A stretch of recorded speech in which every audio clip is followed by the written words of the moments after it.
औज़ुबिल्लाहि मिनश्शैतानिर्रजीम बिस्मिल्लाहिर्रहमानिर्रहीम। अस्सलाम वालेकुम नाजरीन, मैं हूँ आपका मेज़बान Mirza Nadeem Baig, program views on news with Mirza Nadeem Baig में। नाजरीन मोहतरम, आज 28 जुलाई है और बुध का रोज़ है। बुध के रोज़ के ख़बरनामे के साथ आपकी खिदमत में हाजिर हूँ। जैसे कि आप जानते हैं कि हमारे ख़बरनामे में स्पेन, यूरोप और दूसरे मुल्कों की ख़बरें भी शामिल होती हैं। आज की सबसे पहली ख़बर का ताल्लुक स्पेन के सूबा कातालूनिया से है। कातालूनिया माली तौर पर ऐसे कमज़ोर और गरीब ख़ानदानों की फाइनेंशियल एड करेगी जिनको अपने मकानात और घरों से एक साथ की अदम अदायगी की बुनियाद पर बेदखल कर दिया गया था, और ये फाइनेंशियल एड मकानात के किराए और कर्जों की अदायगी के लिए मिलेगी। इस ज़मन में कतालान हुकूमत ने एक हंगामी प्लान तरतीब दे दिया है। जनरलितात कातालूनिया का फैसला ऐसे वक्त में आया है जब बेदखलियों पर पाबंदियों की मुद्दत 9 अगस्त से ख़त्म हो रही है। रिहायशी हकूक़ की तंजीमों का मौक़िफ़ है कि स्पेनी हुकूमत के इक़दामात से गरीब और मजबूर अफराद की इमदाद और हिफाजत नहीं होती। आदाद शुमार के मुताबिक 2020 के मुकाबले में 2021 में पहले से ज़्यादा बेदखलियाँ हो चुकी हैं, और ख़दशा है कि 9 अगस्त से बेदखलियों पर पाबंदी के ख़ात्मे की मुद्दत ख़त्म होने के बाद मज़ीद लोगों से उनके सरों से छत छिन जाएगी। स्पेन के सूबा कातालूनिया की हुकूमत का कहना है कि कर्फ्यू के ख़ात्मे का फैसला इन्फेक्शन से मुतल्लिक डाटा के आदादो शुमार को देखकर किया जाएगा, और इसका इतलाक 162 म्यूनिसिपैलिटीज पर है जो पहले से 3 कम है। हुकूमती तर्जमान पैट्रिसिया प्लाजा ने कहा कि मौजूदा सूरत हाल में अस्पतालों में मरीजों का इजाफा जारी है। जर्मनी ने स्पेन में कोविड इन्फेक्शन की 5वीं लहर की वजह से पूरे स्पेन और बलेयारिस आइलैंड को हाई रिस्क जोन करार दे दिया है, और अब स्पेन से वापसी जर्मन जाने वाले जर्मन सयाहों को 10 दिन के लिए क्वारंटीन करना पड़ रहा है, और इस पाबंदी का इतलाक कल मंगल से हो चुका है। स्पेन की वजारत सेहत ने गुज़िश्ता रोज़ मंगल को 26,399 कोरोना वायरस के मुतासरीन की इत्तला दी है, जिनमें से 13,936 पिछले 24 घंटों में सामने आए हैं। वबा से नई 55 अमवात भी हुई हैं। कोविड वबाई अमराज के आगाज से लेकर स्पेन में आज तक 43,68,453 अफराद कोरोना मर्ज का शिकार हुए हैं, और स्पेन में कोरोना वायरस की वजह से 81,323 अफराद हलाक भी हो चुके हैं। स्पेन में कोरोना वायरस से बचाव की वैक्सीन की दोनों खुराकों के इंजेक्शन 55.1% से ज़्यादा आबादी को लग चुके हैं, जिसकी कुल तादाद 2,61,00,000 अफराद बनती है। स्पेन की वजारत सेहत के मुताबिक पहली खुराक का इंजेक्शन लगवाने वालों की कुल तादाद 3,09,00,000 अफराद है, और उनकी कुल एवरेज 65.3% बनती है। बार्सिलोना में भी कोविड की वैक्सीन के इंजेक्शन लगाने के लिए 70 से ज़ायद वैक्सीनेशन पॉइंट रखे गए हैं। बार्सिलोना में रेस्टोरेंट्स की तंजीम रेस्टोडोर्स दे बार्सिलोना ने ग्राहकों के लिए कोविड पासपोर्ट इस्तेमाल करने की हमायत कर दी है। तंजीम ने कहा है कि कोविड सर्टिफिकेट का इस्तेमाल रेस्टोरेंट सेक्टर के लिए फ़ायदा मंद होगा। याद रहे कि यह मामला ज़ेर गौर है कि रेस्टोरेंट में दाखिले के लिए कोविड पासपोर्ट को लाजिम करार दिया जाए। पुलिस मोसेस एस्क्वाड्रा एक कत्ल की तहकीकात कर रही है जो गुज़िश्ता रोज़ बार्सिलोना के मोहल्ले सान अंद्रिया दे बेसोस के इलाके ला अमीना की गली के वस्त में पेश आया, जिसमें किसी शख्स ने छुरी के वार करके एक दूसरे शख्स को शदीद जख्मी कर दिया था। जाए वकुआ पर 2 एम्बुलेंसेज पहुंची और मुतासरा शख्स को तिब्बी इमदाद दी, मगर वो जख्मों की ताब न लाकर हलाक हो गया। हमलावर मौका से फरार हो गया है और पुलिस उसको तलाश कर रही है। ऐनी शाहिदीन का कहना है कि मकतूल और कातिल का मनशियात के किसी मसले पर झगड़ा हुआ था। मोहल्लेदारों ने बताया कि इस मोहल्ले में नशेइयों के आपस में झगड़े मामूल की बात हैं। पुलिस वाक़े की असल वजह के बारे में तहकीकात में मसरूफ़ है। बार्सिलोना के करीबी इलाके बाइस ऑक्सीडेंटल में मोबाइल की 2 दुकानों और फार्मेसी में पुरतशद्दुद डकैती के इल्ज़ाम में पुलिस ने एक 33 साल शख्स को गिरफ्तार कर लिया है, जिसे बाद अज़ां अदालत ने जेल भेज दिया है। मुलज़िम क्रिमिनल रिकॉर्ड का हामिल है और इसके खिलाफ 24 रिपोर्ट्स हैं।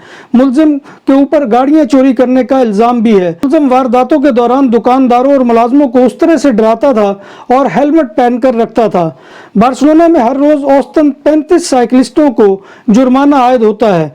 गुज़िश्ता साल कातालान कैपिटल में 12,719 साइकिल सवारों को जुर्माने हुए थे। बार्सिलोना में एक फ्रांसीसी 21 साल नौजवान एलेक्स लैंडोट गुज़िश्ता रोज़ एवेनिदा दियोगनाल पर वाक़ होटल मालिया स्काई की फलक बोस इमारत पर सिर्फ 17 मिनट में चढ़ गया। اس نوجوان نے بغیر کسی حفاظتی سامان کے 120 میٹر اونچے اور 29 منزلہ ہوٹل کو سر کیا۔ گزشتہ سال جولائی میں ایک فرنچ نوجوان نے بھی اس ہوٹل کو سر کیا تھا اور اسی سال اپریل میں ایک برطانوی شہری جارج کنگ نے 20 منٹ میں اس ہوٹل کی اونچائی کو زیر کیا تھا۔ گزشتہ روز ہونے والے واقعے کے موقع پر بلڈنگ کے نیچے فائر فائٹرز، ہوٹل کے ملازم اور قریباً 50 افراد اور پولیس موجود تھی۔ جب بات ہو 100% حلال کھانوں کی تو ایک ہی نام، عادل تندوری ریسٹورنٹ۔ بارسلونا میں مہمان نوازی کا پہلا نام عادل تندوری ریسٹورنٹ، بر صغیر کے روایتی حلال کھانوں کا مرکز۔ گرل تندوری روسٹ، چکن اور مٹن ٹکا، سبزیاں اور تڑکے والی دالیں، رس ملائی اور فالودہ۔ قاری عبد الرحمن کی فخریہ پیشکش، غریب و امیر کے لیے۔ بارسلونا کے قلب میں واقع عادل تندوری ریسٹورنٹ کا یہ استے نمبر 9 نزد دراسانہ ہاسپٹل، بارسلونا۔ برطانوی دارالحکومت میں ہونے والی بارشوں نے نظام زندگی منجمد کر دیا ہے۔ بارش کا پانی اسپتال میں داخل ہو گیا جبکہ بجلی کی فراہمی بھی معطل ہو گئی ہے۔ شدید بارشوں کے باعث برطانوی دارالحکومت لندن کی سڑکیں سیلاب کا منظر پیش کرنے لگیں۔ بارش کا پانی اسپتالوں میں بھی داخل ہو گیا۔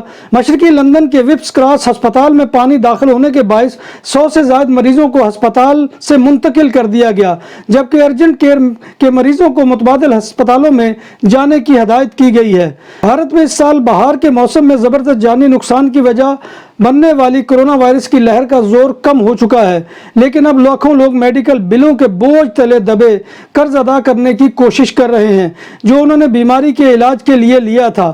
پاکستان سمیت جنوب ایشیا کے اکثر ملکوں کی طرح بھارتی شہریوں کے پاس بھی ہیلتھ انشورنس موجود نہیں ہے اور وہ کرونا وائرس کے علاج کے خرچے کی وجہ سے قرضوں میں ڈوب چکے ہیں۔ حالیہ وبا کی وجہ سے بھارت کی معیشت کو بھی شدید نقصان کا سامنا کرنا پڑا ہے، جہاں لاکھوں لوگ قرضوں کے شدید دباؤ میں ہیں۔ وہیں ماہرین کا کہنا ہے کہ اس کی وجہ سے معاشی بحالی میں مشکلات پیش آ رہی ہیں۔ عام طور پر بھارتی شہری علاج و معالجے کا 63% تک خرچ اپنی جیب سے ادا کرتے ہیں۔ بھارت میں جہاں کرونا وائرس کی عالمی وبا کی وجہ سے لاکھوں ملازمتیں ختم ہوئی ہیں، ایسے میں ہوش ربا علاج و معالجے کے خرچوں نے مشکلات میں مزید اضافہ کر دیا ہے۔ وائٹ ہاؤس کے عہدیداروں نے کہا ہے کہ امریکہ کووڈ-19 سے متعلق سفر کی بین الاقوامی پابندیوں کو برقرار رکھے گا کیونکہ اس وائرس کا ایک مہلک ویرینٹ ڈیلٹا تیزی سے پھیل رہا ہے۔ صدر جو بائیڈن نے اس مہینے کے شروع میں کہا تھا کہ ان کی انتظامیہ اس بارے میں غور کر رہی ہے کہ امریکہ یورپی ملکوں کے لیے سفری پابندیاں کتنی جلدی اٹھا سکتا ہے۔ پابندیوں کا معاملہ جرمنی کی چانسلر اینگلا میرکل نے اپنے امریکہ کے دورے میں اس وقت اٹھایا تھا جب وہ وائٹ ہاؤس میں صدر بائیڈن سے ملاقات کے لیے آئی تھیں۔ حال ہی میں کینیڈا نے بھی 9 اگست سے امریکہ کے لیے سفری پابندیاں اٹھانے کا اعلان کیا ہے، جس کے بعد توقع کی جا رہی ہے کہ امریکہ بھی کئی ممالک کے لیے اپنی سفری پابندیاں نرم کر دے گا۔ دکانوں اور سپر مارکیٹس میں سیکورٹی کیمروں اور کیش رجسٹرار کی خرید و فروخت اور انسٹالیشن کے لیے ہم سے رابطہ کریں۔ عمدہ سروس اور معیار ہماری پہچان۔ ہمارا رابطہ نمبر 6438465515۔ اٹلی کے شمال مغربی علاقوں میں ہونے والی شدید بارشوں اور لینڈ سلائیڈنگ سے معمولات زندگی درم بھرم ہو گئے ہیں۔ معروف جھیل کومو کے ارد گرد بڑی تباہی ہوئی ہے جبکہ سینکڑوں افراد کو ریسکیو کر لیا گیا ہے۔ لینڈ سلائیڈنگ سے درجنوں گھروں کو نقصان پہنچا ہے جبکہ متاثرہ علاقوں میں امدادی کارروائیاں جاری ہیں۔ پاکستان کے کیپٹل اسلام آباد میں رات گئے اور صبح سویرے شدید بارش کے باعث بادل پھٹنے سے مختلف علاقوں میں سیلاب آ گیا۔ اسلام آباد کے سیکٹر E11 میں سڑکوں پر گاڑیاں پانی کے زوردار بہاؤ پر تنکوں کی طرح تیرتی نظر آئیں۔ انتظامیہ کی جانب سے سیلابی پانی کے باعث پھیلنے والے کچرے کی صفائی کا کام جاری ہے اور لوگوں سے کہا گیا ہے کہ وہ غیر ضروری نقل و حرکت سے گریز کریں۔ سعودی عرب نے اپنی سفری پابندی کی فہرست ریڈ لسٹ میں شامل ممالک کا سفر کرنے والے افراد پر 3 سال کی سفری پابندی لگانے کا انتباہ دے دیا ہے۔ فیصلہ کرونا وائرس اور اس کی نئی اقسام کے پھیلاؤ کو روکنے کے لیے کیا گیا ہے۔ سعودی عرب سفری پابندیوں کے شکار ممالک میں پاکستان سمیت افغانستان، ارجنٹائن، برازیل، مصر، ایتھوپیا، بھارت، انڈونیشیا، لبنان، جنوبی افریقہ، ترکی، ویتنام اور متحدہ عرب امارات شامل ہیں۔ پاکستانی کوہ پیما شہروز کاشف 19 साल की उम्र में दुनिया की दूसरी बुलंद और मुश्किल तरीन चोटी केटू 8,611 मीटर सर करके इस चोटी को सर करने वाले दुनिया के सबसे कम उम्र तरीन कोपैमा बन गए हैं। शहरोज काशिफ ने 2 माह कबल दुनिया की सबसे बुलंद तरीन चोटी माउंट एवरेस्ट सर करके इसे सर करने वाले कम उम्र तरीन पाकिस्तानी होने का एजाज हासिल किया था। नाजरीन मोहतरम, ये था आज का खबरनामा जो मैं आपकी खिदमत में लेकर हाजिर हुआ था। उम्मीद है कि आपको हमारा ये सेगमेंट पसंद आएगा। आपसे गुजारिश वही है कि आप हमारे चैनल BBC अपडेट TV को सब्सक्राइब करें, इसके प्रोग्राम को लाइक करें और दोस्तों में शेयर करना मत भूलिए और कमेंट बॉक्स में आकर कमेंट भी कीजिए। आपके कमेंट हमारी इज्जत अफजाई और हौसला अफजाई का बहुत बड़ा जरिया होते हैं। अल्लाह तबारक व तआला से दुआ है कि वो हमें ईमान और सेहत की सलामती के साथ जिंदा रखे। आमीन या रब्बिल आलमीन। इसी दुआ के साथ अपने मेज़बान मिर्ज़ा नदीम बेग को इजाज़त दीजिए। इंशाअल्लाह कल नए प्रोग्राम में मुलाकात होगी। तब तक अल्लाह हाफिज़।